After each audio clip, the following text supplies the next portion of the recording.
Hello मित्र, प्रत्येक दिन हम लोग सुपर सेलेक्टेड साइंस के प्रीवियस ईयर क्वेश्चन के टेस्ट को देखेंगे। तो चलिए शुरू करते हैं पहले प्रश्नों से। हर्ज डैश की इकाई है। तो हर्ज जो है वह आपके आवृत्ति का एसआई यूनिट है। आवृत्ति का एसआई मात्रक क्या होता है? हर्ज होता है।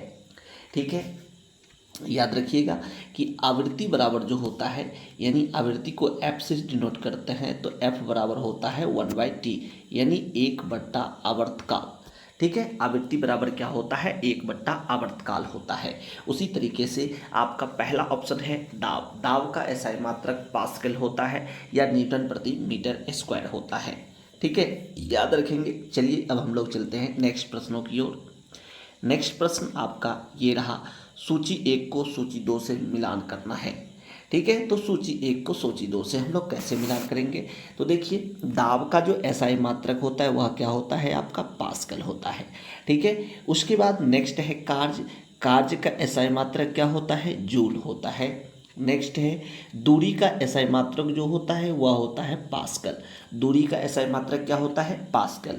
और ताप का जो मात्रक होता है वह सेल्सियस होता है, केल्विन होता है और फ़ारेनहाइट होता है, जबकि ताप का एसआई मात्रक आपका केल्विन होता है। तो याद रखेंगे, दाब का एसआई मात्रक पास्कल, दूरी का जो है मात्रक प्रकाश वर्ष होता है, कार्य का मात्रक जूल होता है, तापमान का मात्रक फ़ारेनहाइट होता है। ठीक है, इतना याद रखना है। चलिए अब हम लोग चलते हैं नेक्स्ट प्रश्नों की ओर। ये इसका ऑप्शन था। ठीक है, चलिए नेक्स्ट प्रश्न आपका ये रहा, कहता है निम्नलिखित में कौन कथन सही है? ठीक है, कौन से कथन सही है इस पे आपको विचार करना है। पहला प्रश्न है, किसी वस्तु की शून्य दूरी किंतु अशून्य विस्थापन हो सकता है। ठीक है, तो देखिए ये जो है दूरी बहुत बड़ा होता है जबकि विस्थापन छोटा होता है, यानी विस्थापन शून्य हो सकता है लेकिन दूरी कभी भी शून्य नहीं होगा। दूरी कभी भी शून्य नहीं होगा। तो देखिए पहला ऑप्शन तो हमारा ऐसे ही गलत हो गया। क्या हो गया कि नहीं हो गया? क्योंकि दूरी जो है शून्य कभी नहीं होता है। दूरी का परिमाण जो है वह हमेशा धनात्मक होता है, जबकि विस्थापन का परिमाण जो है वह धनात्मक भी होता है, शून्य भी होता है और ऋणात्मक भी होता है। ठीक है, तो चलिए पहला ऑप्शन गलत हो गया। दूसरा ऑप्शन पे चलते हैं। कहता है किसी वस्तु की शून्य चाल किंतु अशून्य वेग हो सकता है। नहीं, कभी भी शून्य चाल और अशून्य वेग नहीं होता है, यानी आपका जो है सी नंबर यानी बी नंबर ऑप्शन भी गलत हो गया। अब हम चलते हैं नेक्स्ट सी नंबर ऑप्शन पे।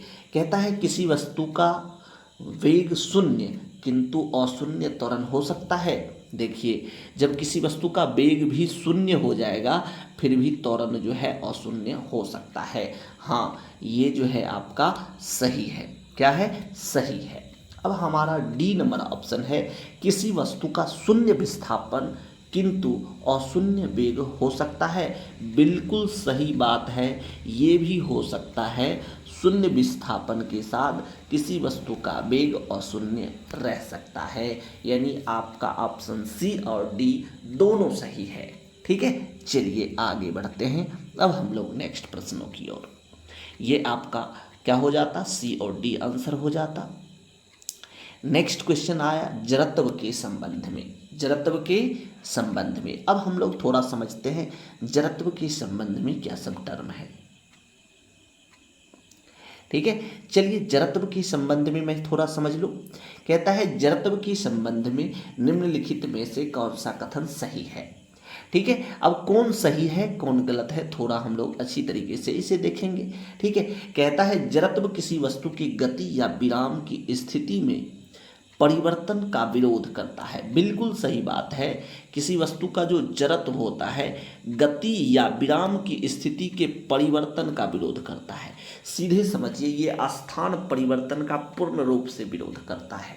ठीक है, तो यानी इसका जो है आपका ऑप्शन नंबर 1 सही है।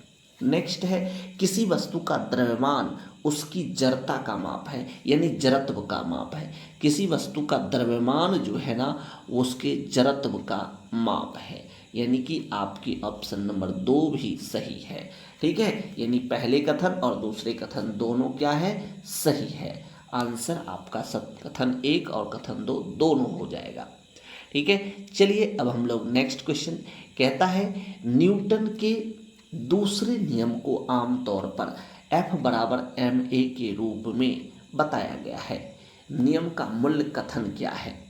ठीक है, तो याद रखिएगा, ये सबसे पहले याद रखिएगा, न्यूटन के पहले गति के नियम से बल की परिभाषा मिलती है, जबकि न्यूटन के दूसरे गति के नियम से बल का व्यंजक प्राप्त होता है, और उसी में कहा गया है किसी वस्तु के संवेग में परिवर्तन की दर उस वस्तु के लगाए गए बल के समानुपाती होता है।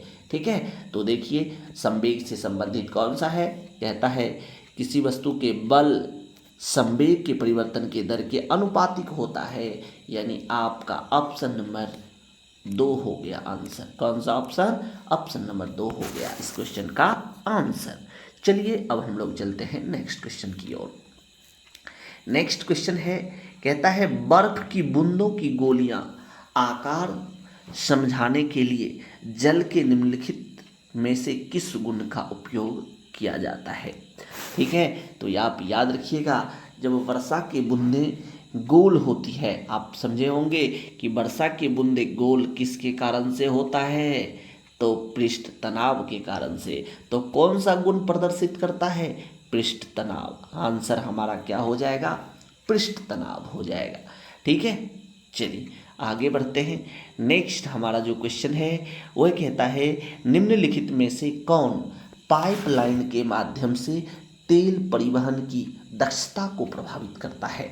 आप पढ़े होंगे कि तेल की यानी कि बत्ती में जो है, किसी कभी भी लिखे होंगे लैंप की बत्ती में जो तेल ऊपर की ओर चढ़ते रहता है वह किस कारण से, तो केशिकत्व क्रिया के कारण से।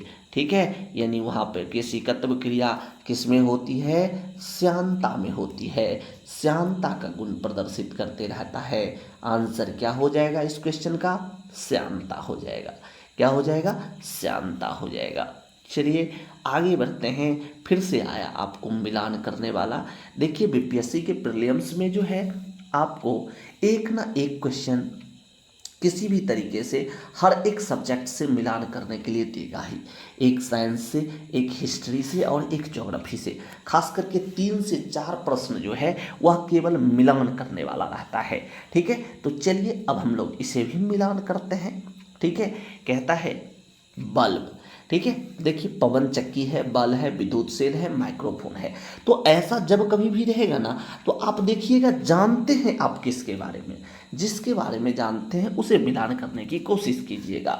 ठीक है, तो अब देखिए, अब जो यहाँ पर है सबसे पहले देखिए विद्युत सेल। विद्युत सेल जो है वह रासायनिक ऊर्जा को विद्युत ऊर्जा में बदलता है। विद्युत सेल रासायनिक ऊर्जा को कौन ऊर्जा में, विद्युत ऊर्जा में। नेक्स्ट है आपका बल्ब। बल्ब जो है विद्युत ऊर्जा को प्रकाश ऊर्जा में बदलता है। बल्ब विद्युत ऊर्जा को किस ऊर्जा में बदलता है, प्रकाश ऊर्जा में बदलता है। तो बल्ब का आंसर आपका क्या हो जाएगा, डी नंबर हो जाएगा, 4 हो जाएगा 2 का। ठीक है, नेक्स्ट है, अब है पवन चक्की और है माइक्रोफोन।